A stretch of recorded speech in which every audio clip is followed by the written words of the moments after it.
Good day, Crime Talk aficionados. My name is Scott Reisch, and this is Crime Talk, the most fact-driven, unbiased, true crime channel.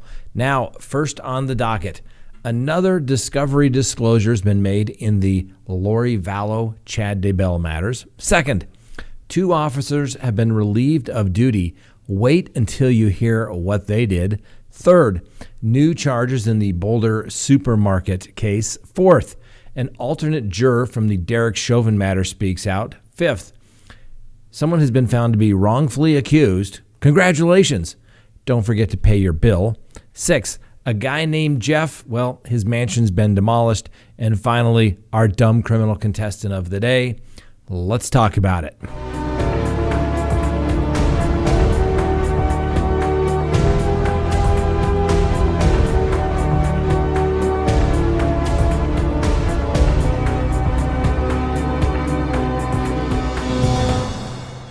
Good day, Crime Talk aficionados. This is Crime Talk, and my name is Scott Reisch. Thanks for watching. If you haven't done so, please hit that subscribe button as well as that little bell. Hit the little bell so that you receive notifications of when we go live or put up new content. A lot of people are saying that they are not getting notifications, so please hit the little bell. All right, first on the docket today, another discovery disclosure has been made by the district attorney in the Lori Vallow and Chad Daybell matters. And coincidentally, this disclosure was made roughly about the same time that Mark Means was appearing on Court TV yesterday. You can see our video from yesterday, complaining about all the resources that the government has.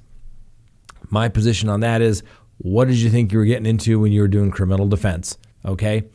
Needless to say, Mr. Means should have stopped the public appearances and got to work. Apparently, there's discovery that he can come and inspect.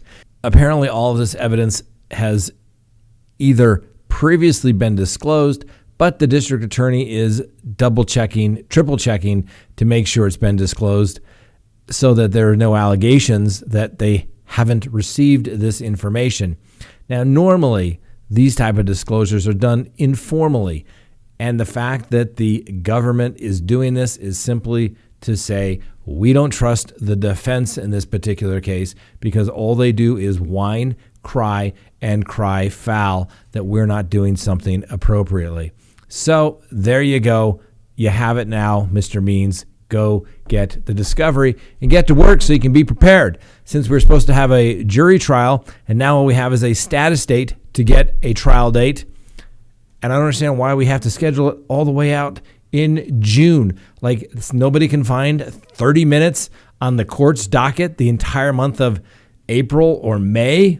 Really? Come on, guys. Let's get this case rolling. Next on the docket, 2 officers have been relieved down in Florida. And how this all came about for the officers being relieved was that a woman had filed a complaint after she received a letter from the state saying her license was going to be suspended because she had not paid 6 traffic tickets. All were issued on the same day. Now, police records show that she was never, in fact, pulled over. In a similarly situated matter, a law office asked a gentleman by the name of Resel Soso Polo if he wanted help dealing with his 10 tickets that he had received. Well, the problem was Mr. Polo had never been pulled over, but he remembered driving by 2 Hialeah motorcycle police officers. He filed a complaint with the police department. Newspaper actually started to dig into this a little bit more. It turns out that the officers were allegedly creating false traffic tickets so that they can meet their numbers. Once these complaints were made, an investigation was initiated, and it turned out that 2 Hialeah officers, Ernesto Arias Martinez, 23, and Armando Perez, 40, been issuing bogus tickets for revenue purposes. Now they're both facing multiple counts of official misconduct. Perez had been with the department for 5 years, Martinez for 4. In an unusual move, the police officers union in this particular case is distancing itself from the pair of officers. They issued a statement stating, quote, "As law enforcement officers, we are entrusted in protecting and serving our residents and these alleged actions have violated the trust of the people, and rightfully so, end quote. In a separate statement, the police union states, quote, "We ask that our community not judge all dedicated officers by the alleged actions of two, period," end quote. I'm not sure if these two officers should be a potential contestant for the dumb criminal contestant of the day. Did they think that people would not be able to show that they never received a ticket on that particular day? All that information would go into their CAD system. It would be recorded. And clearly this was about meeting quotas, which is why I have a really big problem with police officers whose job it is to issue traffic citations. Why? Because it's always about the money. And ain't nothing legal until the government gets their cut. We'll leave it right there. Can you believe that it has already been 30 days since the horrific shooting at the King Soopers in Boulder, Colorado? Ahmad al-Alil Alyssa had originally been charged with 10 counts of first-degree murder and 1 count of attempted murder before prosecutors filed an amended complaint stemming from the March 22nd mass shooting at the King Soopers. Now the DA has filed 43 new criminal charges against Alyssa. Therefore, he's now facing a 54-count complaint that includes 10 counts of first-degree murder, 33 counts of attempted murder, and 1 count of first-degree assault, and 10 counts of using a prohibited large-capacity magazine. Whew, I'm sure that's got him concerned, doesn't it? Yeah, not really. He is looking, obviously, at spending the rest of his life in prison, but the proceedings have all been stayed because there is an issue related to competency. So once a competency evaluation is returned, then we'll have a better idea of how this case is going to proceed. But needless to say, Mr. Alyssa will not be walking amongst the community anytime soon. All right, before we continue on with the docket, let's take a quick recess.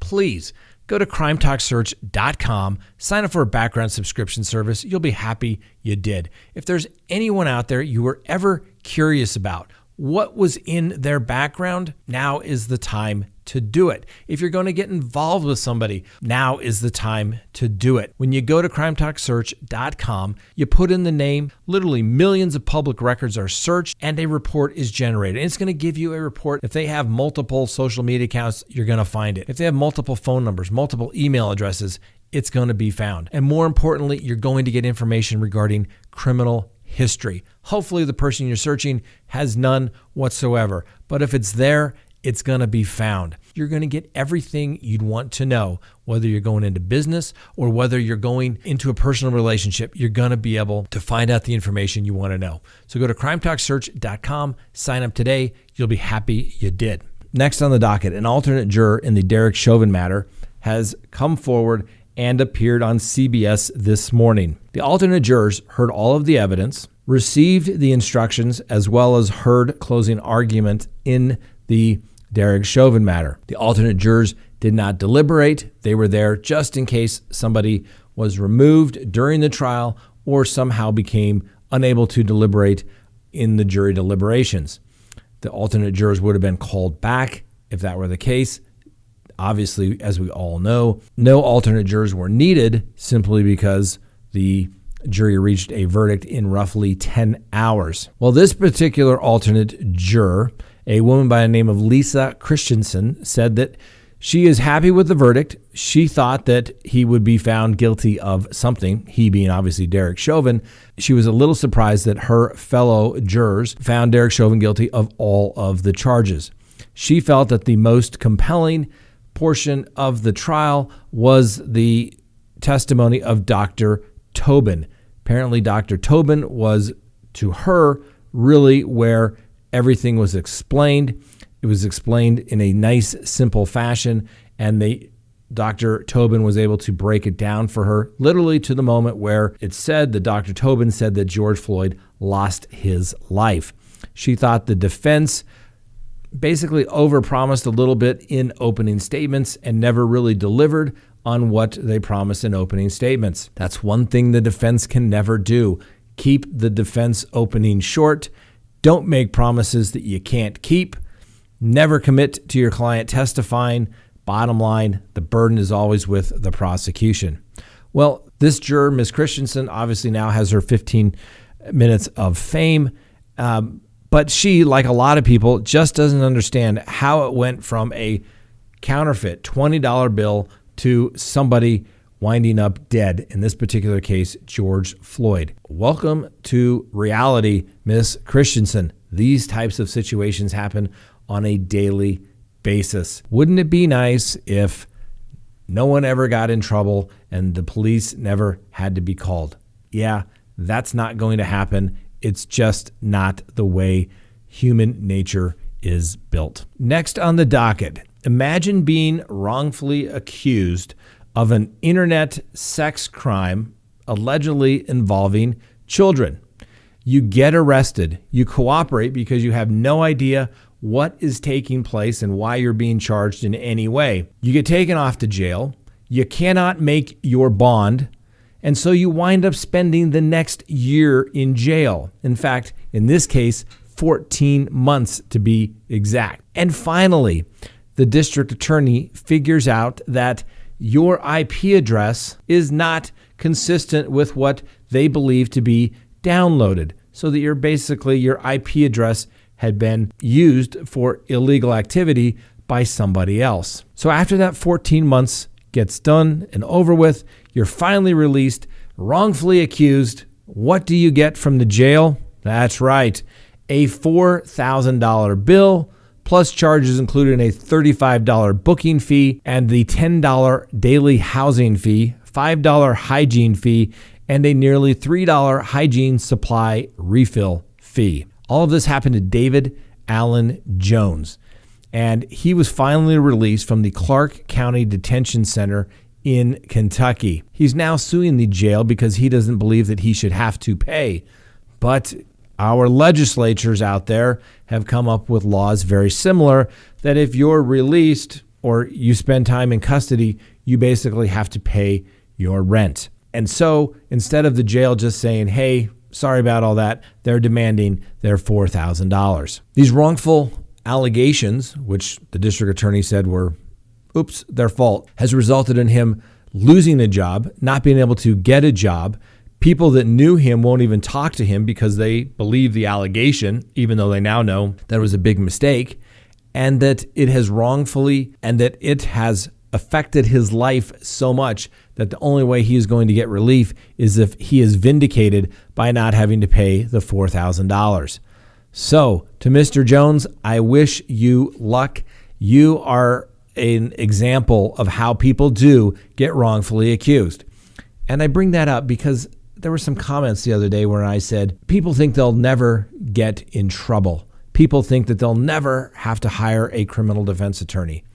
Well, meet Mr. Jones. And if you don't have money to go out and hire a private attorney who can work on your case a little more diligently than the public defender's office, where they have hundreds or if not thousands of cases to work on, but finally the truth comes out and the case is dismissed, you could lose everything.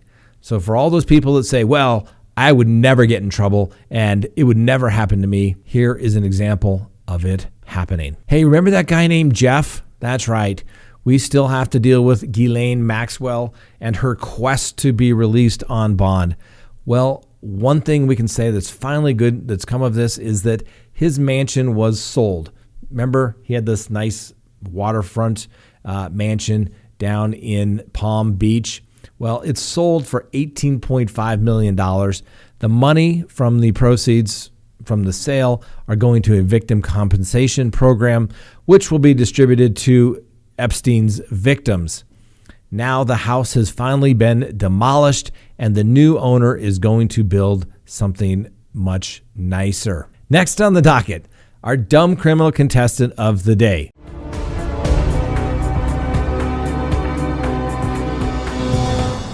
Please meet Jamichael Walton. He's 30 years old. He was fleeing on foot as well as pulling and kicking away from officers, and he's been charged with threatening to kill the mother of his brother's child.